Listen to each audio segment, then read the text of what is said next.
नमस्कार, मैं हूं पुण्य प्रसून वाजपेयी। दस्तक में आपका स्वागत है। संसद के भीतर जो जिस तरीके से हो रहा है उसमें दुनिया के सबसे बड़े लोकतांत्रिक देश में संसदीय राजनीति तो कटघरे में खड़ी हो ही गई है। दरअसल संसद की मजबूत दीवारों पर लोकसभा टीवी हावी हो जाएगा और उसे लोकतंत्र करार दिया जाएगा और उस पर लोकतंत्र का हमला यह भी हो रहा है। इस देश में इस देश की स्थिति ऐसी हो चली है कि दरअसल आइए जरा दिखाते हैं कैसी हो चली है।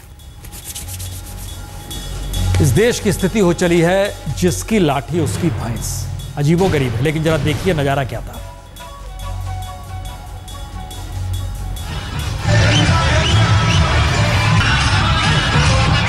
अरे यार,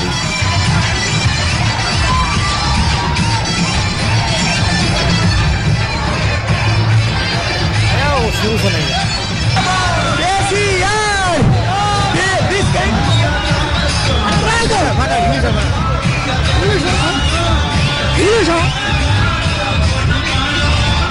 पिछले 7 वर्ष जो तेलंगाना राष्ट्र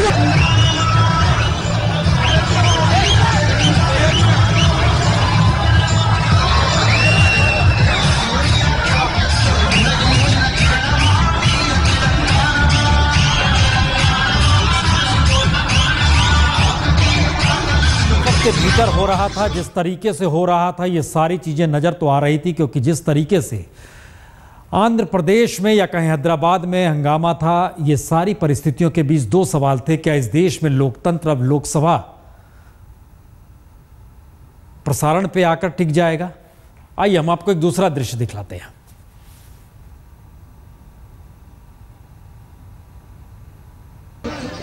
Today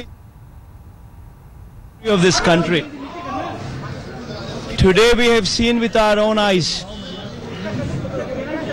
how democracy could be killed in broad daylight. आपने किस नियम के अनुसार लोगों का ये सुनने का अधिकार आपने छीन लिया? क्योंकि ये बहुत बड़ी बात हो रही है देश में, और यदि ये फैसिलिटी है तो आपने कैसे इंस्ट्रक्शन दिया कि टेलीविजन बंद किया, और किसने दिया?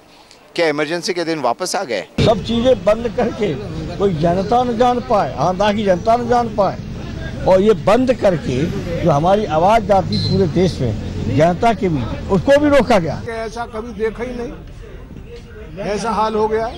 आज पूरा लाइव टेलीकास्ट रुका है। वो तो गवर्नमेंट फंक्शन, वो डेमोक्रेटिक बड़ा सबसे बड़ा डेमोक्रेटिक कंट्री है हमारा देश, वो पूरा लाइव टेलीकास्ट रुक के ऐसा पूरा अंदर बिल पास हो रहा है। कांग्रेस पार्टी का कंप्लीट मिसमैनेजमेंट है, ना वो इस पूरे इश्यू को मैनेज सही तरह से कर सके, ना हाउस में कर सके। और इसी The Lok Sabha live telecast was cut off. The doors were closed. People who were to represent the interests of Simandhara were suspended. A bill was introduced in the House without anybody to say yes, without anybody to say no, without any hands going up, without any hands coming down. सही मायने में कहिए तो television की उत्पत्ति हुई कब? 80 के दशक में। और लोकसभा टेलीविजन कब आया? क्या लोकसभा टेलीविजन के जरिए लोकतंत्र मापा जाएगा? इन तस्वीरों को देखिए और जरा समझने की कोशिश कीजिए कि दरअसल संसद के भीतर जो होता है, जो हो रहा था, उसका सीधा प्रसारण ना हो तो ये लोकतंत्र पर हमला है कि ये स्थिति आ गई है। इसका एक मतलब यह भी है कि इस देश को अब टेलीविजन ही चला रहा है और लोकतंत्र उसी में समा गया है। लेकिन हमें लगता है कि जिस तर्ज पे ये पूरी की पूरी परिस्थिति बनी है तेलंगाना को लेकर, जो सवालिया निशान खड़े हुए हैं, उस पर हम आपको रिपोर्ट दिखाते हैं। जरा जश्न और उससे पहले की स्थिति तेलंगाना को लेकर समझिए।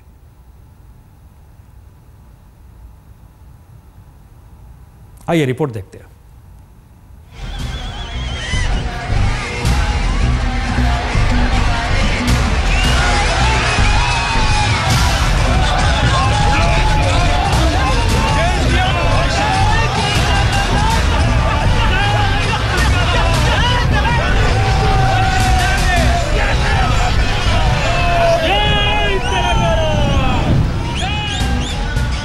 तेलंगाना खुश है, लेकिन उसके पीछे दर्द और त्रासदी का एक ऐसा इतिहास है जिसके साए में तेलंगाना हमेशा मर मर कर मिटता ही आया।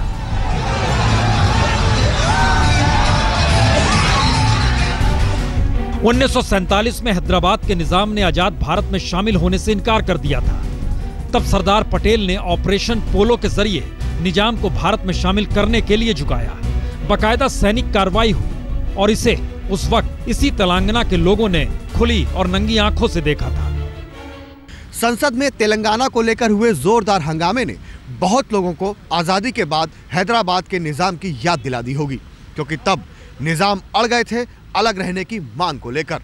तभी उसी वक्त इन्हीं रायसीना की पहाड़ियों में नॉर्थ ब्लॉक में बैठकर तत्कालीन गृह मंत्री सरदार पटेल ने फैसला किया कि हैदराबाद को हिंदुस्तान के मद्रास स्टेट का हिस्सा होना ही होगा। और फिर ऑपरेशन पोलो के तहत पटेल ने जो कहा वो कर दिखाया। लेकिन तेलंगाना की त्रासदी देखिए, आजाद भारत ने पहली सैनिक कार्रवाई हैदराबाद के निजाम के खिलाफ की तो आजादी के महज 5 बरस बाद ही तेलुगु भाषियों ने आंदोलन शुरू कर दिया।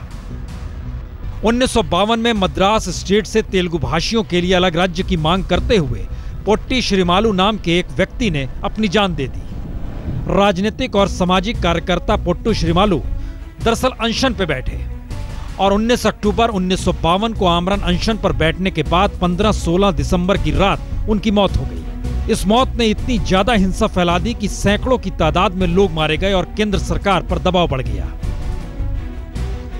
और इसके तुरंत बाद 1 नवंबर 1993 को ही मद्रास स्टेट से अलग कर आंध्र प्रदेश नाम का एक राज्य गठित भी कर दिया गया। लेकिन तेलंगाना को लेकर असल खेल इसी वक्त शुरू हुआ जब राज्य पुनर्गठन आयोग ने तेलंगाना को अलग राज्य बनाए जाने की सिफारिश कर दी। लेकिन दिल्ली की सत्ता ने उस वक्त सिफारिशों को खारिज कर दिया। और तो और नेहरू बकायदा मेढक जिले में गए और वहां उन्होंने इस बात का ऐलान किया कि यह संभव नहीं है, चाहे यह निकाह टिके या ना टिके। 1 नवंबर 1956 को हैदराबाद स्टेट के तहत आने वाले तेलंगाना को भी आंध्र प्रदेश में शामिल कर दिया गया और इस समझौते को जेंटलमैन्स एग्रीमेंट कहा गया। लेकिन आंध्र प्रदेश के वजूद में आने के 12 बरस बाद तेलंगाना आंदोलन ने एक नई तेजी पकड़ी। 1969 में अलग तेलंगाना की मांग उग्र हो गई और 8 जनवरी 1969 को रविंद्रनाथ नामक आंदोलनकारी ने बेमियादी भूख हड़ताल शुरू कर दी। फिर अनशन और फिर हिंसा भड़की, सैकड़ों जानें फिर गई। और इस बीच के दशकों में तेलंगाना की मांग को लेकर छोटे बड़े आंदोलन चलने शुरू हो गए। यह आंदोलन का दौर दरअसल तेलंगाना को कहां ले गया। युवाओं के भीतर का आक्रोश, जो यूनिवर्सिटी में छात्र पढ़ रहे थे उनके सामने रोजगार का संकट कहां ले गया, हम इसको बतलाएंगे। लेकिन उससे पहले दरअसल इस तेलंगाना की ताकत क्या है जिसको लेकर सीमांधारा में एक घबराहट है, आइए यह समझ लीजिए। दरअसल आंध्र प्रदेश का 45% जो जंगल का हिस्सा है वो तेलंगाना में ही आता है। पहला मुश्किल जंगल को लेकर। दूसरा सवाल, कृष्णा नदी का 68% पानी तेलंगाना को ही जाएगा, यानी आंध्र प्रदेश के लिए मुश्किल। तीसरी ताकत, देश के कोयले का कुल भंडार का 20% सिर्फ तेलंगाना में ही है, तो वो इकोनॉमी कहीं ना कहीं तेलंगाना को मजबूत करेगी जो अभी तक नहीं करती थी। चौथी बात, लाइमस्टोन से भरपूर है ये पूरा का इलाका। जैसे लाइमस्टोन के जरिए सीमेंट फैक्ट्री को बड़ा लाभ मिलता है और जाहिर है 6 सीमेंट की फैक्ट्री हैं तेलंगाना में। बॉक्साइट और माइक जैसे खनिज के प्रचुर भंडार भी तेलंगाना में ही है। आंध्र प्रदेश इन सबसे वंचित रहेगा। बेल्लारी एक समझ में आ सकता है कर्नाटक से सटा हुआ इलाका, वहाँ ये सारी चीज़ें मौजूद है। और हैदराबाद आंध्र प्रदेश का सबसे विकसित शहर है पूरे मानचित्र को आज आप देख रहे हैं। अब आप सोचिए वहाँ क्या क्या है हैदराबाद में। IT, pharma, biotechnology, manufacturing, aviation, defence, ये सारी चीज़ें मौजूदगी है हैदराबाद में। ये मुश्किल तो होनी थी। अब जरा दूसरे हिस्से में आइए। दरअसल तेलंगाना आंदोलन के जरिए अलग राज्य की मांग कर रहा था, लेकिन दिल्ली में तेलंगाना को लेकर जब जब लकीर खींची गई, किस नाम पर खींची गई? नक्सलवाद को लेकर।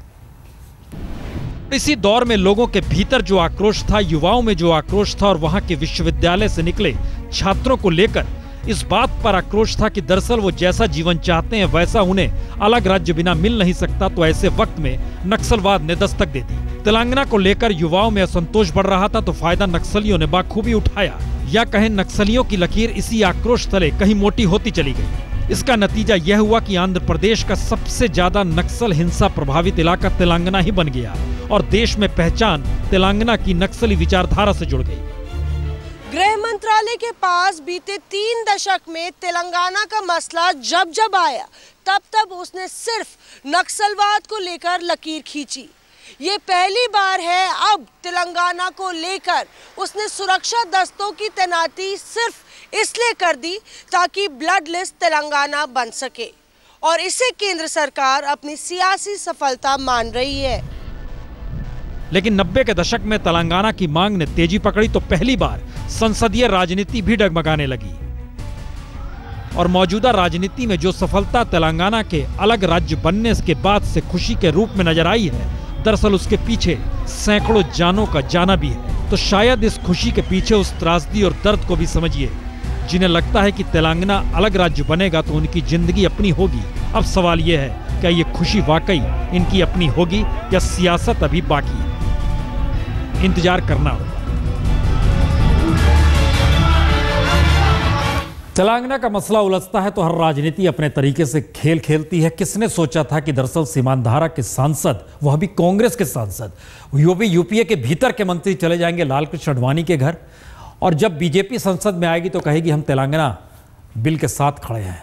किसके साथ धोखा, किसके पांव के तले जमीन खींची जा रही थी, नरेंद्र मोदी भी आज नहीं चुके। सीमांध्र के लोगों की जो भावनाएं हैं, उनकी जो छोटी मोटी मांगे हैं, तेलंगाना अलग होने के बाद उनको जिन मुसीबतों को झेलना है, कम से कम आप उसका जवाब तो दो। किससे जवाब मांगा जा रहा है? बिल का समर्थन बीजेपी ने भी किया। कई ऐसे अनसुलझे सवाल हैं जो इस सियासत में 2014 के प्रधानमंत्री बनने की दौड़ में गायब होते चले जा रहे हैं। अनसुलझे से हैं, जवाब देना नहीं है, सवाल खड़े किए जाएंगे। लेकिन तेलंगाना के सामने संकट भी है, कुछ ऐसे संकट जिसको लेकर सवाल वहां पर है। नहरों की कमी है, 15% के लिए सिंचाई की व्यवस्था है, बाकी 85% के लिए कोई सिंचाई की व्यवस्था तेलंगाना में नहीं है। इसका मतलब है वो बारिश पर निर्भर है, कुएं के पानी पर निर्भर है। इस स्थिति में तेलंगाना फंसा हुआ है और औसतन माना जाता है 32,532 हेक्टेयर जमीन पर ही सिंचाई की व्यवस्था। और दूसरी तरफ सीमांधारा की बात आएगी तो उसमें इतनी बड़ी तादाद में 1,14,811 हेक्टेयर खेती की जमीन पर नहरों के पानी से सिंचाई होती है। इसका मतलब एक इंफ्रास्ट्रक्चर चाहिए तेलंगाना को, जो नहीं मिला, नहीं हो पाया इस दौर में। तेलंगाना का आंदोलन इसलिए आज का किस्सा नहीं है, ये किस्सा दरअसल आज़ादी से पहले का है। उस वक्त किसान आंदोलन हुआ था। चलिए आज उसकी महक भी सूंघ लें।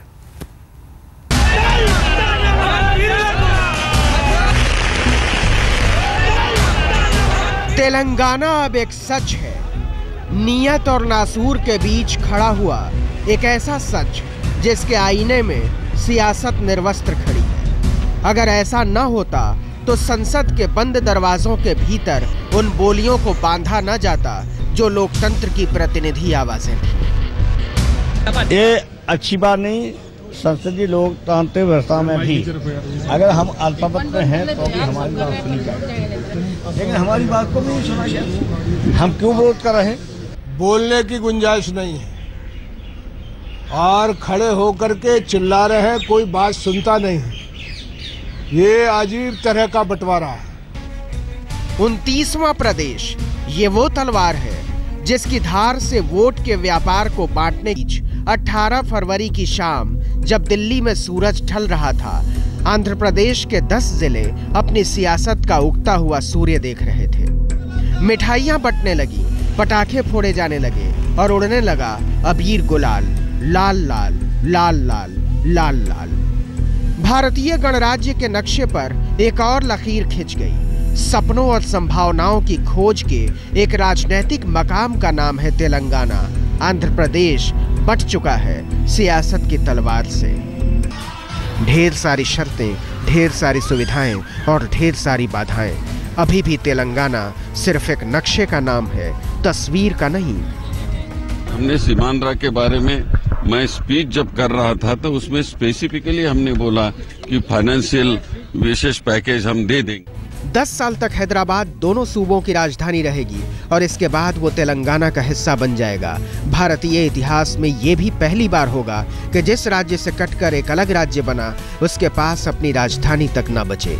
तेलंगाना के लिए अभी भी सिर्फ रास्ता बना है, राही मंजिल। तेलंगाना विधेयक लोकसभा में पास हो गया। जीत किसकी हुई और हार किसकी, इतिहास इसको तय करेगा। बीजेपी और कांग्रेस अपनी अपनी पीठ थपथपाने में लगे हैं, लेकिन झटका तो संसदीय परंपराओं को लगा है, जिसने एक ऐसी परिपाटी छोड़ी है जिसकी टीस अगली लोकसभा में भी लगातार सुनाई देती रहेगी।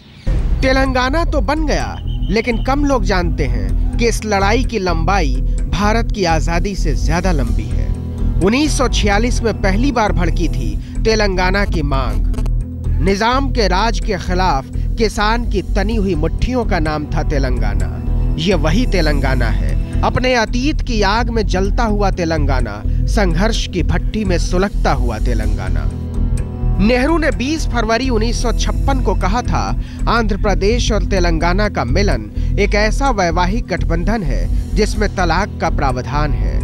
ठीक 58 साल बाद वो दिन आ ही गया जब देश के संसद ने तेलंगाना की मांग पर लिख दिया तलाक। लेकिन राजनीतिक बिसात पर हर की नज़र 2014 के लोकसभा चुनाव को लेकर है, तो आइए जरा यह भी देख लीजिए कि बंटने के बाद स्थिति क्या बनेगी, किस रूप में बनेगी। दरअसल सीमांध्र में 25 सीटें आ जाएंगी और यहाँ पर 17 सीटें तेलंगाना में, दोनों मिलाइए 42 हैं।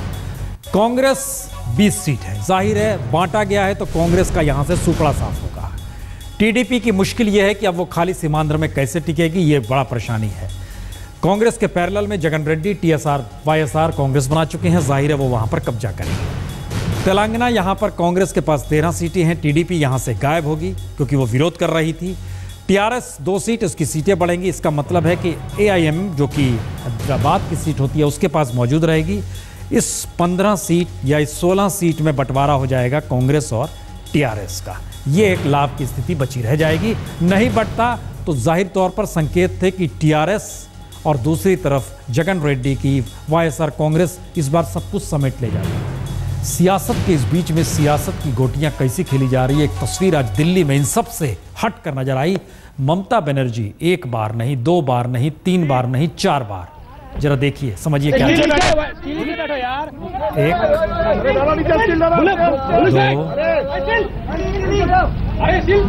3 4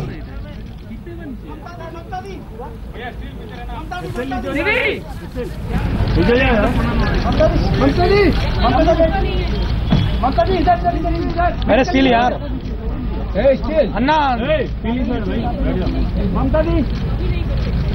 ममता दी एक बार और स्टील नीचे हो जाओ, स्टील नीचे, down down down, steel down please,